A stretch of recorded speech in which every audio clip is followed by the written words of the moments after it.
կասկած չունենանք, որ սրանք այդ համակարգը եւս կառավարեն այնպես, ինչպես իրենց ենթակայության տակ գտնվող եւ բազմաթիվ կորուստներ կրած մյուս ոլորտները։ Վստահ եմ, Նիկոլի կառավարությունը հեծը կառավարելու է այնպես, ինչպես Երևանի խցանումները,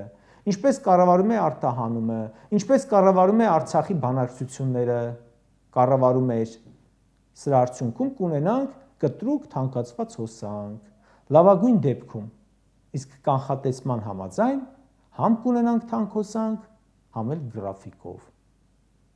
Էլ չեմ ասում, որ մի հատ պետք է հարկատուների գումարները մսխես հեծը վերցնելու համար, մի հատ էլ պետք է որոշ ժամանակ անց փոխհատուցում վճարես էլի հարկատուների փողերից, որովհետև հեծը կարծում եմ կշահի միջազգային ատյաններում։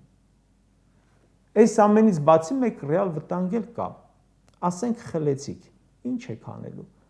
Լրատվադաշտում փորձագիտական շրջանակներում հայտնում էին, որ հեծով հետաքրքրված է թուրքական ընկերություն։ Մեկ էլ շատ հապճեպորեն հայտնի դարձավ, որ Հայաստանի տարածքային կառավարման նախարարը մեկնել է Թուրքիա եւ բանակցություն վարել ոչ ավել ոչ պակաս էներգետիկայի հարցում։